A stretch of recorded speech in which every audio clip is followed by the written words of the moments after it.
y est, après 1 an et demi d'attente et pas mal de péripéties en chemin, Big Data Paris et AI Paris sont de retour. Et ça, c'est un événement. C'est une très bonne nouvelle. Ça fait du bien de revoir des clients en vrai. On a été confinés pendant longtemps, donc on n'a pas vu tellement de monde. Donc oui, en présentiel, c'est quand même beaucoup mieux.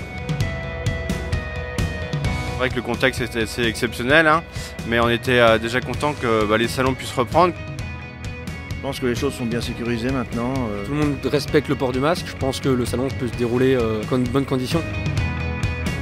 Pour la première fois de leur histoire, Big Data Paris et AI Paris font congrès commun cette année.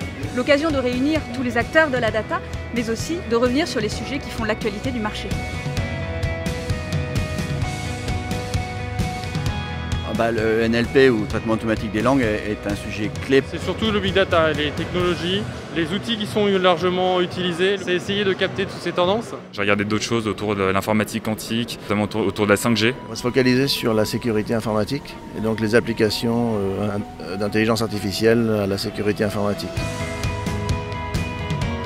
Sur la 5G, on voit bien les enjeux qu'il y a derrière en termes d'industrie 4.0, en termes de connectivité, de maisons connectées, de santé connectée. Qu'est-ce qui fait qu'aujourd'hui la 5G est un sujet prépondérant du Big Data? Il y a absolument un lien très fort entre le Big Data et la 5G. C'est que la vitesse pour télécharger, ça va être 10 fois plus rapide par rapport à la 4G. Et la latence, c'est-à-dire le délai de transmission, ça sera aussi 10 fois plus rapide par rapport à la 4G. Big Data et AI Paris, c'est avant tout un lieu d'échange et de rencontres. Alors en pleine crise sanitaire, on garde les distances, mais ça n'empêche pas le business. Le pari qu'on faisait, c'était qu'on savait qu'il y aurait eu moins de monde, c'était évident. Mais on s'est dit que les gens qui viendraient physiquement seraient forcément des gens qui seraient motivés et avec des vrais projets. On a passé une journée vraiment formidable à échanger que ce soit avec des collaborateurs, avec des participants, notamment des sociétés partenaires. Je pense qu'on a fait du nouveau business, on a rencontré des nouveaux prospects, des personnes très intéressées par la découverte d'Alterix, qui ont envie d'approfondir avec nous. Moi-même, j'ai des rendez-vous dès demain avec certaines personnes que j'ai rencontrées au salon. Cette année, il y avait aussi une grosse digitalisation de la plateforme Connect pour pallier aussi le problème du présentiel. On a sondé un peu nos clients. 50% viennent, 50% restent en ligne. Je sais que quasiment 80% des rendez-vous qui avaient été postés ont été exécutés, donc on a utilisé ce service.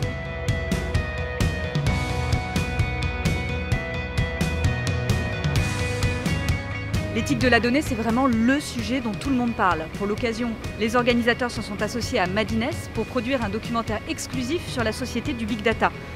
C'est juste à côté, on va voir.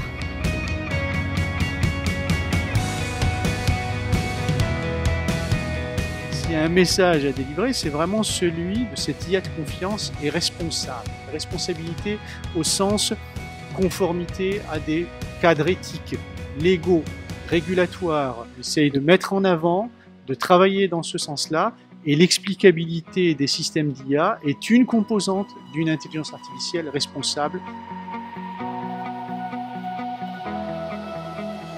Big Data et AI Paris, c'est une expérience qui s'adresse à tous les profils. On peut être data scientist et adorer Python, recruteur et rechercher les pépites de demain, ou bien artiste et chercher l'inspiration dans la data.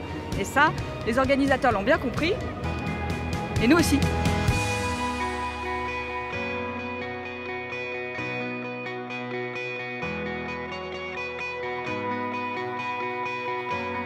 Aujourd'hui, on est là parce qu'on a participé à un Data Challenge organisé par Data Scientist. Ils ont organisé une espèce de petit hackathon où on a participé. Mon camarade ici présent a d'ailleurs gagné.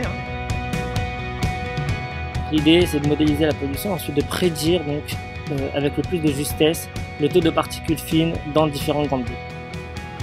Les Big Data et AI Paris, c'est surtout le rendez-vous incontournable de la tech de demain.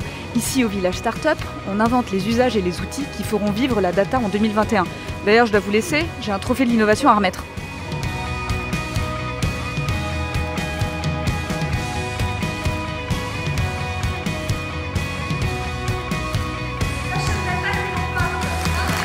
Ravi de pouvoir être récompensé sur ces choix où on veut mixer et le business et l'environnement. C'est toujours très stressant, d'ailleurs j'ai été impressionné par les autres pitchs qui étaient aussi remarquables. Je me disais j'ai plus l'âge de faire ça, mais c'est un très bon exercice.